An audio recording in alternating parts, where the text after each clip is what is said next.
ناظرین گرامی السلام علیکم ورحمۃ اللہ وبرکاتہ۔ کل ہم لوگوں نے روزے کے متعلق پڑھا تھا کہ روزے کی 8 قسمیں ہیں۔ میں نے تفصیل کے ساتھ بتایا کہ 8 قسمیں کون کون ہیں۔ نمبر 1 فرض معین، فرض غیر معین، واجب معین، واجب غیر معین، سنت، نفل، مکروہ، حرام روزہ۔ یعنی کون سا روزہ فرض معین ہے؟ تو میں نے بتایا تھا کہ رمضان المبارک کے مقدس مہینے کے روزے کو فرض معین کہتے ہیں۔ فرض غیر معین کس روزے کو کہا جاتا ہے؟ تو میں نے بتایا تھا کہ فرض غیر معین رمضان المبارک کے مقدس مہینے کا روزہ کسی عذر کی وجہ سے قضا ہو گیا ہو، اب بعد میں اس کو رکھنی ہے تو اس کو فرض غیر معین کہتے ہیں۔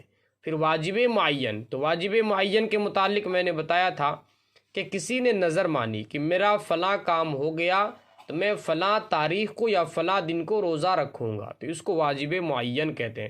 نظر ماننے کی وجہ سے واجب ہو گیا، اور معین چونکہ اس نے دن کے ساتھ متعین کر دیا، فلاں دن کے رکھوں گا، تو اس کو واجب معین۔ واجب غیر معین بھی میں نے بتایا تھا کہ واجب غیر معین کس کو کہتے ہیں۔ واجب غیر معین کہ مثال کے طور پر کسی نے کہا میرا فلاں کام ہو جائے تو میں روزہ رکھوں گا، تو اب اگر اس کا کام ہو گیا، مثال کے طور پر کسی نے یہ کہا کہ میرا بیٹا جو ہے وہ عالم بن جائے تو میں روزہ رکھوں گا، اب اس نے دن کی متعین نہیں کیا، اب اس کا بیٹا عالم بن گیا، تو اب اس صورت میں اس کے ذمہ روزہ تو واجب ہو گیا، لیکن واجب غیر معین ہے، یہ متعین نہیں دن کے ساتھ، کبھی بھی وہ مرنے سے پہلے رکھ لے۔ اب ہے سنت، تو آج ہم لوگ پڑھیں گے سنت کو۔ چلتے دیکھتے ہیں سنت کس روزے کو کہا جاتا ہے۔ سوال، کون سے روزے سنت ہیں؟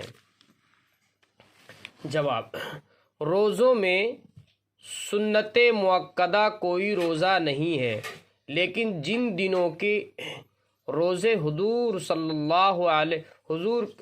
رسول کریم صلی اللہ علیہ وسلم سے رکھنے یا ان کی ترغیب دینی ثابت ہے انہیں سنت کہتے ہیں۔ جیسے عاشورہ کے 2 روزے یعنی محرم کی 9ویں اور 10ویں تاریخ کے روزے، یعنی عاشورہ اور محرم کی 10ویں تاریخ کا نام ہے، اور عرفہ یعنی ذی الحجہ کی 9ویں تاریخ کا روزہ، اور ایام 20 یعنی ہر مہینے کی 13ویں، 14ویں، 15ویں تاریخوں کو روزے، ان روزوں کو سنت کہا جاتا ہے۔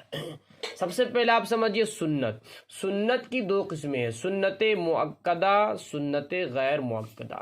سنت مؤکدہ اس سنت کو کہتے ہیں جس کو اللہ کے نبی علیہ السلام نے پابندی سے کیا ہو اور فرض کے درجہ قرار نہ دیا ہو، واجب اور فرض کے درجہ سے نیچے رکھا ہو، اور اس کو اللہ کے نبی علیہ السلام نے پابندی سے اہتمام کیا ہو، اس کو سنت مؤکدہ کہتے ہیں۔ غیر مؤکدہ اس سنت کو کہا جاتا ہے کہ کبھی کبھی نبی علیہ السلام نے اس کو چھوڑ دیا ہو۔ تو سنت مؤکدہ کس روزے کو کہا جاتا ہے؟ تو انہوں نے اس کے اندر بتایا کہ محرم الحرام کے مہینے کے اندر عاشورہ کے روزے، یعنی 10 محرم کو اور ساتھ میں یا 9 محرم کو ملا لیں یا تو 11 محرم کو، یعنی 10 کو رکھنا ہے اور اس کے ساتھ ساتھ میں آپ چاہے تو 9 کو ملا لے، 9 10 رکھ لے، یا تو 10 اور 11 رکھ لے۔ تو یہ عاشورہ کے روزے ہیں، اس کو سنت مؤکدہ کہا جاتا ہے۔ اسی طرح سے عرفہ یعنی ذی الحجہ کی 9ویں تاریخ، یعنی جس دن ہم لوگ قربانی دیتے ہیں اس سے 1 دن پہلے 9 ذی الحجہ کو، ٹھیک ہے، تو 9 ذی الحجہ کا جو روزہ ہے یہ بھی سنت مؤکدہ ہے۔ اسی طریقہ سے ایام 20 کس کو کہتے ہیں؟ ہر مہینے کے اندر، اسلامک مہینے کے حساب سے ہر مہینے کے اندر 13، 14، 15 ایام 20 ان دنوں کو اس لیے کہا جاتا ہے کہ ایام کے معنی آتے ہیں دن، یوم کی جمع ایام، اور 20 کے معنی آتے ہیں سفیدی، تو یہ سفیدی والے دن ہوتے ہیں، یعنی ان دنوں میں جو چاند ہوتا ہے وہ پورا گول سا ہو جاتا ہے، روشنی ہوتی ہے ان دنوں میں، اس لیے ان دنوں کو ایام 20 کہا جاتا ہے۔ اسلامک مہینے کے اعتبار سے اسلامک کا جو مہینہ چلتا ہے محرم، صفر المظفر، ربیع الاول، تو اسلامک جو مہینہ ہے وہ چاند کے حساب سے چلتا ہے، جیسے ہی چاند نکلتا ہے 1 تاریخ ہو جائے گی، اور 14 15 ہوتے ہوتے چاند بالکل گول ہو جاتا ہے، اس کے بعد گھٹنا شروع ہو جاتا ہے، تو 13، 14، 15 ہر مہینے کے اندر جو ہے وہ روزہ رکھنا سنت مؤکدہ ہے، جیسا کہ انہوں نے کہا ہے۔ ایام بیز یعنی ہر مہینے کی 13ویں 14ویں 15ویں تاریخوں کے روزے، یاد رہے کہ اسلامک مہینے کے حساب سے ہے، نہ کہ انگریزی جنوری فروری اس کے حساب سے نہیں، بلکہ محرم الحرام شفر المظفر یعنی محرم الحرام، تو 13 14 15 محرم ایام 20 کہلائیں گے۔ اسی طرح سفر، تو سفر کے سفر المظفر 13 14 15، اسی طرح سے آپ جو شمار کر لیں۔ تو یہ جو روزے کیا ہے سنت مؤکدہ ہیں۔ سوال، مستحب کون سے روزے ہیں؟ جواب، مستحب، جواب، فرض اور واجب اور سنت روزوں کے بعد تمام روزے مستحب ہیں، لیکن بعض روزے ایسے ہیں کہ ان میں ثواب زیادہ ہے، جیسے شوال میں 6 روزے، ماہ شعبان کی 15ویں تاریخ کا روزہ، جمعے کے دن کا روزہ، پیر کے دن کا روزہ، جمعرات کے دن کا روزہ۔ کہنا یہ چاہ رہے ہیں کہ مستحب روزہ، مستحب کس کو کہتے ہیں؟ تو اوپر میں جو روزے کو بتلا دیا انہوں نے، جیسے مثال کے طور پر واجب معین رمضان کے روزے یا رمضان کے قضا روزے، اسی طریقہ سے کفارہ کے روزے، یہ اور اسی طریقہ سے عاشورہ کے روزے، اسی طرح سے یوم عرفہ یعنی قربانی سے ایک دن پہلے، یہ سب روزوں کے علاوہ جو روزے بچ جاتے ہیں، مثال کے طور پر کوئی آدمی یوں ہی روزہ رکھنا چاہتا ہے تو یہ روزے کیا ہے؟ مستحب ہے۔ ان روزوں کو نفل بھی کہا جاتا ہے۔ ہاں، یہ جو مستحب روزے ہیں، نفل روزے، ان میں سے بھی بعض کی فضیلت بعض پر ہے۔ جیسے مثال کے طور پر انہوں نے بتایا کہ شوال میں 6 روزے، شوال یعنی رمضان کے بعد جو مہینہ آتا ہے اس کو شوال کہتے ہیں، تو شوال میں کبھی بھی روزے رکھ لینا 6 روزے، یہ کیا ہے؟ مستحب، اور یہ زیادہ افضل ہے۔ ٹھیک ہے، اسی طرح سے ماہ شعبان کی 15ویں تاریخ کا روزہ، اسی طرح سے جمعہ کے دن کا روزہ، پیر کے دن کا روزہ، جمعرات کے دن کا روزہ، تو اور جو مستحب روزے ہیں ان روزوں سے ان کی فضیلت زیادہ ہے۔ سوال، مکروہ کون سے روزے ہیں؟ یعنی کون سے ایسے دن ہیں جن دنوں میں روزہ رکھنا مکروہ ہے؟ تو آپ سمجھیے، جواب، صرف سنیچر کے دن کا روزہ، صرف عاشورہ یعنی 10ویں تاریخ کا روزہ، نوروز کے دن کا روزہ، عورت کو بغیر اجازت خاوند کے نفلی روزہ رکھنا، یہ تمام کے تمام روزے کیا ہے؟ مکروہ ہے۔ کیا کہا؟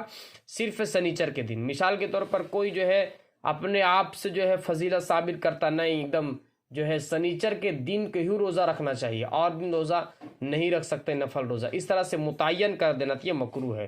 اسی طرح سے صرف عاشورہ کے روزے، یعنی جو ہے میں نے بتایا محرم کا جو روزہ ہے وہ 10 کو رکھے، ساتھ میں 11 کو ملا لے، یا تو ساتھ میں 9 کو ملا لے، خالی 10 کو روزہ رکھنا، صرف 10 کو، تو یہ کیا ہے؟ مکروہ ہے۔ اسی طریقہ سے نوروز کے روزے، یہ جو ہے کافروں کا یہاں ان کا ایک تہوار تھا کفار مکہ کا، اس کو نوروز کہا جاتا ہے، تو اس دن کے روزے بھی کیا ہے؟ یہ مکروہ ہے۔ اسی طریقہ سے عورت کو بغیر اجازت خاوند کے نفلی روزہ رکھنا، یعنی عورت کو جو ہے وہ پہلے اپنے خاوند سے اجازت لینی چاہیے، اس کے بعد نفل روزہ رکھنی چاہیے۔ اگر کوئی عورت ایسی ہے جو اپنے خاوند یعنی شوہر کے اجازت کے بغیر نفلی روزہ رکھتا ہے تو یہ روزہ رکھنا کیا ہے؟ مکروہ ہے۔ سوال، کون سے روزے حرام ہے؟ اب حرام روزے کون سے ہیں؟ تو کہتے ہیں، جواب، سال بھر میں 5 روزے حرام ہیں۔ نمبر 1 عید الفطر، جس دن ہم لوگ جو ہے عید مناتے ہیں، تو بلکہ دیہاتوں کے حساب سے یوں کہہ لیجئے جس دن عید کا جو ہے ہمارا ہوتا ہے، چاند نظر آ گیا اور روزہ کھل گیا جس دن، تو عید الفطر کے دن کا جو روزہ ہے یہ روزہ رکھنا کیا ہے؟ حرام ہے۔ اس دن آپ روزہ نہیں رکھ سکتے کیونکہ اللہ تعالیٰ کی جانب سے دعوت ہوتی ہے۔